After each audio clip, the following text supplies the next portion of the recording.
কোনো কেসে বিজেপি তৃণমূলের বুথ সভাপতিদের ফাঁসিয়ে মিথ্যা অভিযোগে তাদেরকে অ্যারেস্ট করা হচ্ছে। তার জবাব তো এনআইএ দেবে, আমি কি করে দিতে পারি? এর জবাব তো এনআইএ দেবে না, আমি তো এনআইএর মুখপাত্র না। ডিসেম্বরের 2022 ডিসেম্বরের ঘটনা, অথচ এরা এতদিন কোনো পদক্ষেপ নিল না। ঠিক যখন নির্বাচন বিধি লাগু হয়ে গেছে সেই সময় অ্যারেস্টগুলো করা হচ্ছে। সেটা তো আমি কি, তাদের কি প্রসিডিওর আছে, কিভাবে তারা এভিডেন্স কালেক্ট করে, কিভাবে অ্যাকশন নেয়, সেটা তো আমার জানা নেই। এটা তো ইনভেস্টিগেটিং এজেন্সি বলতে পারবে, আমার জানা নেই।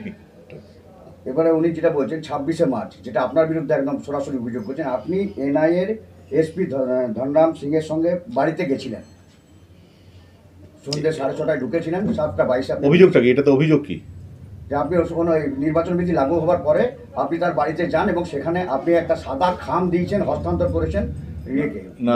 আমি বলছি তো যে আমাদের দেশে যা নিয়ম আছে সেই নিয়মে যারা অভিযোগ করে, অভিযোগ প্রমাণ করার দায়িত্ব তাদের।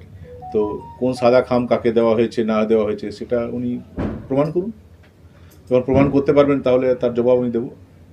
উনি বলেছেন 48 ঘন্টার মধ্যে সিসিটিভি, আপনি যদি এটাকে কন্ট্রাডিক্ট করেন তাহলে আমি তো বলছি যে যদি আমি খাম দিয়েছি কাউকে,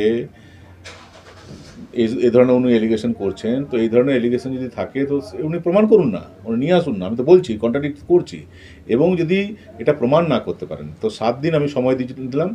এই যা ডিফেমেটরি যা উনি বলেছেন সেটা উনি প্রত্যাহার করুন, না করলে 7 দিন পর আমি ওনার বিরুদ্ধে লিগ্যাল নোটিশ দিয়ে মানহানি মামলা করব।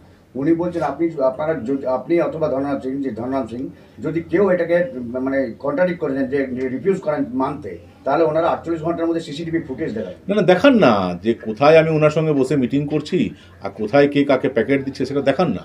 আজকে দেখিয়ে দিলেন না কেন? তো 48 ঘন্টা সময় নিচ্ছেন কেন? আজকে দেখিয়ে দিলে পারতেন। মুখ্যমন্ত্রী দেখুন এই জেলায় আসানসোল, দুর্গাপুরে ওনাদের অবস্থা খারাপ। এই দুটো সিটই আপনি দেখেন যে কীর্তি আজাদজিকে আর শত্রুঘ্ন সিনহাজিকে নিয়ে এসেছেন, দেখছেন যে দিলীপদার কীরকম প্রচার চলছে আপনি দেখছেন। আসানসোলে তৃণমূল কংগ্রেস মোটামুটি ঘর ঢুকে গেছে। তো এইবারে ভাবছেন যে এইভাবে অ্যাটাক করে আমাকে দমানো যদি যায় তাহলে এই দুটো সিটে হয়তো একটু ওনাদের ভালো কিছু করতে পারবেন, সেটা করবেন না। আসানসোল দুর্গাপুরে মানুষ বিজেপির সঙ্গে আছে, এসব করে কোনো লাভ হবে না। কারণ আসানসোল দুর্গাপুর ফ্যাক্টর না, আমাদের দল ফ্যাক্টর, বিজেপি একটা ফ্যাক্টর।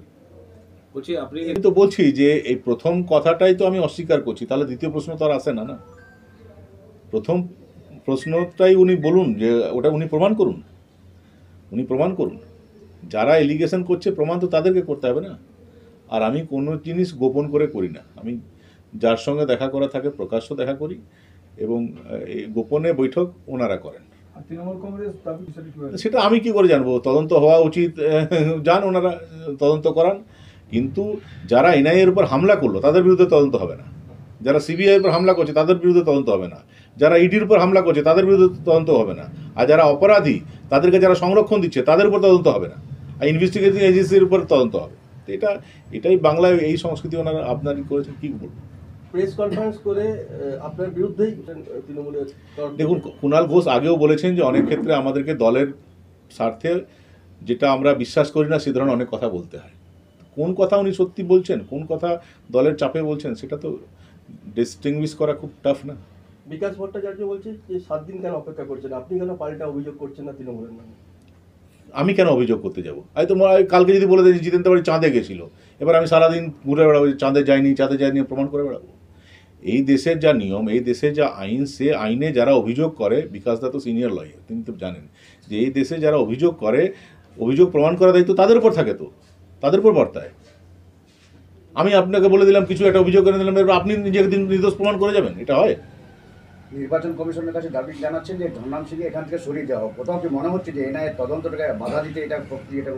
দেখুন নির্বাচন কমিশনের কাছে ওনারা অনেক দাবি করতে পারেন, কিন্তু নির্বাচনের সঙ্গে এই এনআইএর যা অ্যাক্টিভিটি চলছে তার কোনো সম্পর্ক আছে বলে মনে হয় না। অতীতে যখন ইলেকশন ঘোষণা হয়নি তার আগে কোনো ঘটনা ঘটে থাকে, তার তদন্ত চলছে, তার তদন্ত বেসিসে যদি কেউ অ্যারেস্ট হয়, অনেক লোকের তো ওয়ারেন্ট আছে, তারা যদি আজ অ্যারেস্ট হয় তো যে পুলিশ অফিসার অ্যারেস্ট করবে তাকে সরিয়ে দিতে হবে। যদি আজকে কেউ মার্ডার করে, তাকে যদি পুলিশ অ্যারেস্ট করে, তাহলে সে পুলিশ অফিসারকে সরিয়ে দিতে হবে? এটা তো হয় না।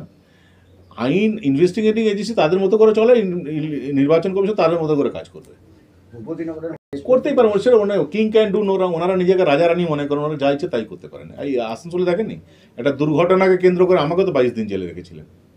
একটা দুর্ঘটনা ঘটে গেল, পরবর্তী ক্ষেত্রে সেম দুর্ঘটনা ঘটলো আসানসোল উৎসবকে কেন্দ্র করে, কেউ তো অ্যারেস্ট হলো না, কোনো মামলা তো হলো না।